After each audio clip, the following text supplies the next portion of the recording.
ಶ್ರೀಗುರುಭ್ಯೋ ನಮಃ. ಹರಿ ಓಂ. ತದೇತಿ ನಿಶ್ಚಿತ್ಯರುದಾಥಯೋಗಂ ಪ್ರಕಲ್ಪ್ಯತಂ ಮ್ಲೇಚ್ಛ ಪತಿಂ ಬಭಾಷೆ. ಪ್ರಭುತ್ತಮೋ ಮಾಧವರಾಜನಾಮ ವರೂಹ್ಯ ಸಪ್ತೇರಿತಿ ದುಷ್ಟಬುದ್ಧಿಂ. ಪಲಾಯಮಾನದ್ವಿಷತಾಂ ತವಾರ್ಹಂ ನೈವಾನುಯಾನಂ ಜೈನೋ ಯತಸ್ತೈಃ. ಬಲಂ ಚತುರ್ಧಾ ಪ್ರವಿಭಜ್ಯ ತತ್ರಾಭಿತಸ್ಥಾಪಿತಮಸ್ತಿ ದುಷ್ಟೈಃ. ಜಿತಾನಿ ವಸ್ವಾನ್ ಕಪಟೇನ ತೇಲಂ ಪ್ರದರ್ಶನಸ್ವಾನುಗತಾನವೇಕ್ಷ್ಯ. ಚಂಬಾದಯಾವೃತ್ಯ ನಿಹಂತುಮೇವೋದ್ಯತಾಸ್ತತೋ ನಾನುಗತಿಸ್ತವಾರ್ಹಾ. ಶ್ರುತ್ವೇತಿ ವಾಣಿಂ ಸಮರೀಚಿಪಾಲೋ ವಿಶ್ವಸ್ಯ ತಾಂ ಸ್ವಾಂ ನಗರಿಂ ಜಗಾಮ.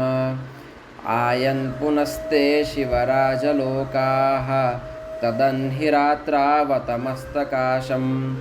ತತ್ರ ಸ್ಥಿತಾ ಯೇ ಪ್ರಭವಃ ಸಮೇತ್ಯ ಸಮಾನಮನ್ಮಾಮಿತಿ ತೇ ಬ್ರುವಂತಃ. ಭವತ್ಪ್ರಸಾದಾದರಿವರ್ಗಮದ್ಯ ಜಿತ್ವಾ ಗತಾಸ್ಮೋ ವಯಮತ್ರ ನಾಥಾಃ. ತದಾ ನಿಶಾಯಾಂ ವಿನಿಮಜ್ಯ ನದ್ಯಾಂ ಮದಾಜ್ಞಯಾ ತೇ ಪ್ರಭವೋ ನಿಷಣ್ಣಾಃ.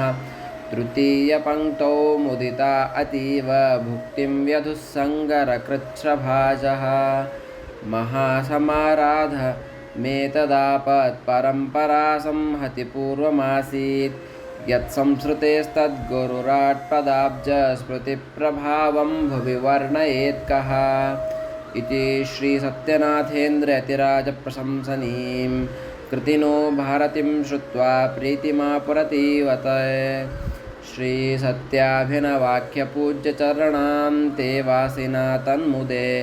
ಶೇಷಾಚಾರ್ಯಭುವಾದರಾದ್ವಿರಚಿತೆ ಸಂಕರ್ಷಣಾಖ್ಯಾಯುಜಾ.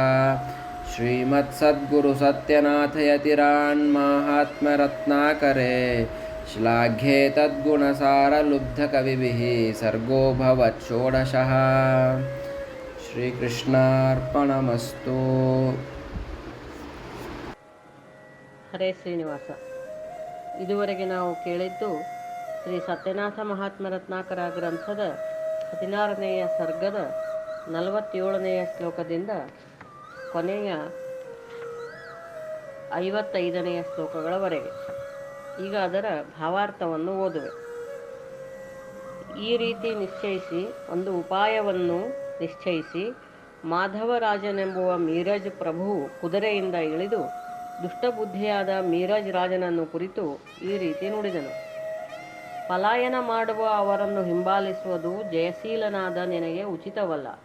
ಅವರು ದುಷ್ಟರು. ಅವರು ತಮ್ಮ ಸೈನ್ಯವನ್ನು 4 ಭಾಗವಾಗಿ ವಿಂಗಡಿಸಿಕೊಂಡು ಒಂದು ಭಾಗದಿಂದ ನಿಮಗೆ ಸೋತಂತೆ ಮಾಡಿ ತಮ್ಮನ್ನು ಹಿಂಬಾಲಿಸುವಂತೆ ಮಾಡಿ ಪೂರ್ಣ ಸೈನ್ಯದಿಂದ ಸುತ್ತುವರಿದು ಸಂಹರಿಸುವ ಪ್ರಯತ್ನವನ್ನು ಮಾಡುವರು. ಮಹಾಕಪಟಿಗಳು. ಆದ್ದರಿಂದ ಅವರ ಅನುಗಮನ ಉಚಿತವಲ್ಲ ಎಂದನು. ಈ ಮಾತು ಕೇಳಿ ಮೀರಜ್ ರಾಜನು ಮರಳಿ ಮೀರಜ್ ಕಡೆ ನಡೆದನು. ಶಿವರಾಜನ ಸೈನ್ಯವು ಅಂದು ರಾತ್ರಿ ನಮ್ಮಲ್ಲಿ ಬಂದಿತು. ಸೈನ್ಯದ ಒಡೆಯರಾದ ವಿಠ್ಠಲ ಬಾಲ್ಲವೇಯ, ಲಿಂಗೋಜಿ, ಗಣೇಶ ಮುಂತಾದವರು ಪೂಜ್ಯ ಮಹಾಸ್ವಾಮಿಗಳೇ, ಶ್ರೀ ಸತ್ಯನಾಥರ ಮಹಾಪ್ರಸಾದದಿಂದ ಇಂದು ಶತ್ರುಗಳನ್ನು ಗೆದ್ದು ಬಂದೆವು ಎಂದರು. ಆ ರಾತ್ರಿಯೆಲ್ಲ ಅವರೆಲ್ಲ ಕೃಷ್ಣಾ ನದಿ ಸ್ನಾನ ಮಾಡಿ ಯುದ್ಧದಿಂದ ಶ್ರಮ ಹೊಂದಿದರೂ 3ನೇ ಪಂಕ್ತಿಯಲ್ಲಿ ಭೋಜನವನ್ನು ಮಾಡಿದರು. ಮಹಾಸಮಾರಾಧನವು ಈ ರೀತಿ ಆಪತ್ತಿನ ಪರಂಪರೆಯಿಂದ ಕೂಡಿದ್ದರೂ ಗುರುಗಳ ಮಹಾಪ್ರಸಾದದಿಂದ ಎಲ್ಲ ಆಪತ್ತು ದೂರ ಹೋಗಿ ಆರಾಧನೆ ಪೂರ್ಣಗೊಂಡಿತು.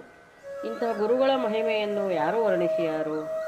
ಈ ರೀತಿ ಶ್ರೀ ಸತ್ಯನಾಥ ತೀರ್ಥರ ಮಹಿಮೆಯನ್ನು ಕೇಳಿ ಪಂಡಿತರು ಮಹಾ ಆನಂದವನ್ನು ಹೊಂದಿದರು.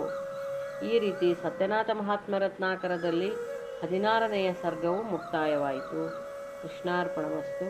ಹರೇ ಶ್ರೀನಿವಾಸ. 17ನೆಯ ಸರ್ಗದಲ್ಲಿ ಇನ್ನಾವ ಮಹಿಮೆಯನ್ನು ಹೇಳುತ್ತಾರೆ ಕೇಳೋಣ. ಹರೇ ಶ್ರೀನಿವಾಸ.